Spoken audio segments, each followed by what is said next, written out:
दीपज्योति परज्योति दीपज्योति जनार्दनः दीपो हरतु मे पापं दीपज्योति नमोस्तुते शुभं करोतु कल्याणम् आरोग्यं सुखसम्पदः द्वेषबुद्धि विनाशाय आत्मज्योति नमोस्तुते आत्मज्योति प्रदीप्ताय ब्रह्मज्योति नमोस्तुते ब्रह्मज्योति प्रदीप्ताय गुरुज्योति नमोस्तुते।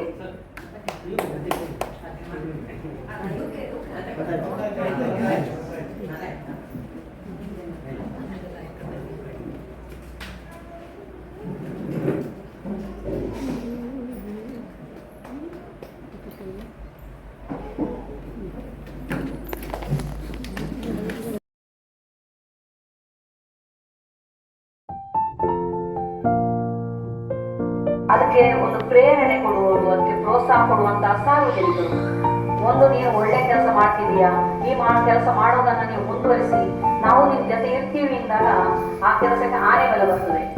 ಅಂಥದನ್ನು ಹೇಳೋದಕ್ಕೆ ನಾನು ತುಂಬಾ ಖುಷಿ ಪಡ್ತೇನೆ. ನಮ್ಮ ಈ ಸಹಕಾರ ಇರುವಂತಹ ಒಂದು ವ್ಯಕ್ತಿನಲ್ಲಿ ಹೇಳೋದಿದ್ರೆ ಇನ್ನ ಯುವಕ ಮಂಡಲ, ಯುವತಿ ಮಂಡಲ, ಶ್ರೀದೇವಿ ಭಜನಾ ತಂಡ, ಶ್ರೀರಾಮ ಸೇವಕರು, ಅಂದ್ರೆ ನಮ್ಮ ಊರಿನವರ ಎಲ್ಲ ಸಹಕಾರನೂ ಒಂದು ಇಲ್ಲಿಗೆ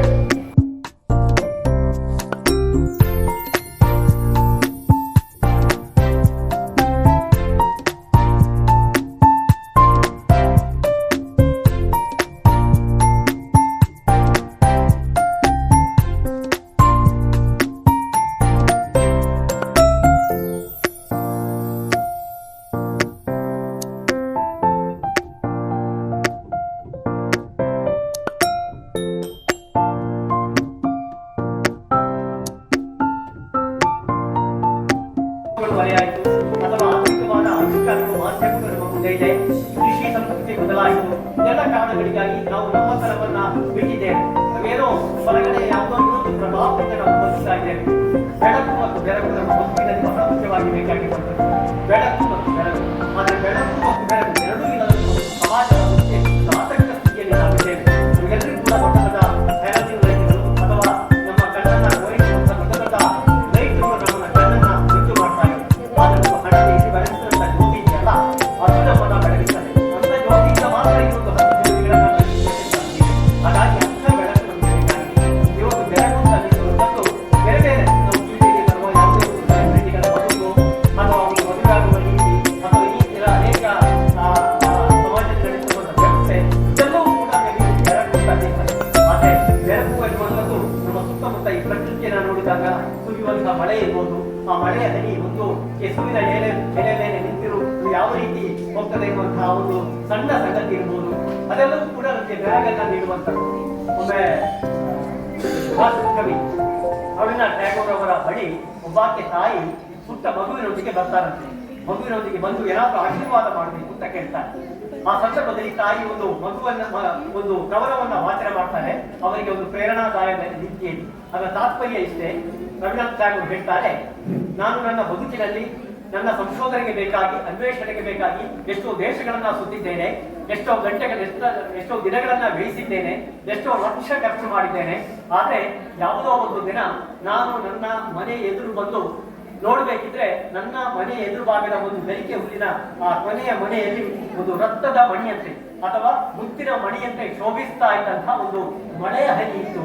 ನನಗೆ ಜಗತ್ತಿನ ಯಾವ ಅನ್ವೇಷಣೆಯನ್ನು, ಯಾವ ಸಂಶೋಧನೆಯನ್ನು ನನಗೆ ನೋಡ್ಲಿಕ್ಕೆ ಸಾಧ್ಯ ಆಗಿಲ್ಲ ಅಂತ ಇರುವುದನ್ನ ರವೀಂದ್ರನಾಥ್ ಟ್ಯಾಗೋರ್ ಅವರು ಹೇಳ್ತಾರೆ. ಆದ್ರೆ ನಮಗೆ ಇವತ್ತು ನಮ್ಮ ಪ್ರಕೃತಿ ನೀಡುವಂತಹ, ನಮ್ಮ ನಿಸರ್ಗ ನೀಡುವಂತಹ ಇಂಥ ಎಷ್ಟೋ ಸೌಂದರ್ಯಗಳನ್ನ ನಾವು ನಷ್ಟಪಡಿಸಿಕೊಂಡಿದ್ದೇವೆ. ನಾವೆಲ್ಲೂ ಕೂಡ ಟಿವಿಯಲ್ಲಿ, ಮೊಬೈಲಲ್ಲಿ ಬರುವ ಯಾವುದೋ ಒಂದು ಬೆರಗನ್ನ ವಿಸ್ಮಯ ಅಂತ ನೋಡುವಂತಹ ಕಾಲಘಟ್ಟದಲ್ಲಿದ್ದೇವೆ. ಖಂಡಿತವಾಗಿಯೂ ನನ್ನ ಮುಂದೆ ವಿದ್ಯಾರ್ಥಿಗಳಿದ್ದೇನೆ, ಮಕ್ಕಳಿದ್ದೇನೆ, ಅವರಿಗೆ ಪಾಠವನ್ನ ಹೇಳುವಂತಹ ಶ್ರದ್ಧೆಯ ರಾಯನ್ನೇ ಇದ್ದೇನೆ. ನಾನು ಹೇಳುವಂಥದ್ದು ಇಷ್ಟೇ, ನಮ್ಮ ಸುತ್ತಮುತ್ತ ಪ್ರಕೃತಿ ನಮಗೆ ನೂರಾರು ಒಳ್ಳೆಯ ಸಂಗತಿಗಳನ್ನ ಕಲಿಸ್ತದೆ. ಆದ್ರೆ ಅದನ್ನ ಕಲಿಯುವಂತಹ ಅಥವಾ ಅದನ್ನ ನೋಡುವಂತಹ ಅಂತ ಕಣ್ಣೇನಿದೆ ಅದು ನಾವು ತೆರೆದು ನೋಡಬೇಕಾಗಿದೆ. ಬೆಳಕಿರುವಲ್ಲಿ ಭೇದಗಳಿಲ್ಲ, ಕತ್ತಲೆ ಇರುವಲ್ಲಿ ಜಾತಿ ಮತ ಪಂಚಗಳು ಮುಂದುಪಟ್ಟದೆ ಅಂತ ಕನಕದಾಸ ಹೇಳ್ತಾರೆ. ನಿನ್ನೊಳಗೆ ನೀನೇ ಬೆಳಕಾಗುವಂತ ಬುದ್ಧ ಹೇಳ್ತಾರೆ.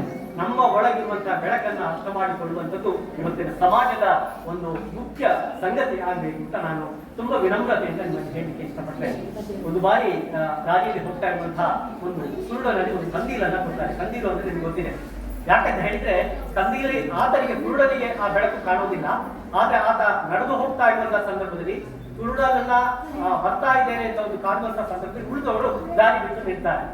ಹಾಗಾಗಿ ಆ ಕಂದೀಲನ್ನು ನೀಡ್ತಾರೆ.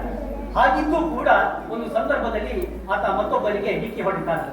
ಆಗ ಪ್ರಶ್ನೆ ಮಾಡ್ತಾನೆ, ನನ್ನ ಕೈಯಲ್ಲಿ ಕಂದೀಲಿತ್ತು, ಅದನ್ನ ನೋಡಿ ಕೂಡ ಈ ನನಗೆ ಡಿಕ್ಕಿ ಹೊಡಿಬಾರ್ದಿತ್ತು ಅಂತ ಹೇಳುವಾಗ ಆತ ಉತ್ತರವನ್ನ ಎದುರಿದ್ದವ ಉತ್ತರ ಕೊಡ್ತಾನೆ, ನಿನ್ನಲ್ಲಿ ಕಂದೀಲಿದ್ದದ್ದು ನಿಜ, ಆದ್ರೆ ಅದು ಬೆಳಗ್ತಾ ಇರಲಿಲ್ಲ ಅಂತ. ಅದು ನಂದಿ ಹೋಗಿದೆ. ಕುರುಡನಿಗೆ ಬೆಳಕು ಕಾಣೋದಿಲ್ಲ, ಅದು ನಂದಿ ಹೋದ್ರು ಇದ್ರೂ ಕಾಣುವುದಿಲ್ಲ. ಆದ್ರೆ ನಾವು ಯಾರು ಕೂಡ ಹಾಗಲ್ಲ. ನಮ್ಮಲ್ಲಿರುವಂತಹ ಬೆಳಕನ್ನ ತುಂಬಾ ನಿರೀಕ್ಷಮಾನವಾಗಿ ಬೆಳಗುವಂತಹ ಒಂದು ದೊಡ್ಡ ಜವಾಬ್ದಾರಿ ನಮ್ಮ ಮೇಲೆ ಇದೆ. ಹಾಗಾಗಿ ವರ್ತಮಾನ ಸಮಾಜ ಇಂಥ ಬೆಳಗಿಸುವಂತಹ ಒಂದು ಕಾರ್ಯಕ್ಕೆ ಇದಾಗಬೇಕು ಅಂತ ನಾನು ತುಂಬಾ ವಿನಮ್ರತೆಯಿಂದ ಹೇಳಿಕೊಳ್ತೇನೆ.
Yeah.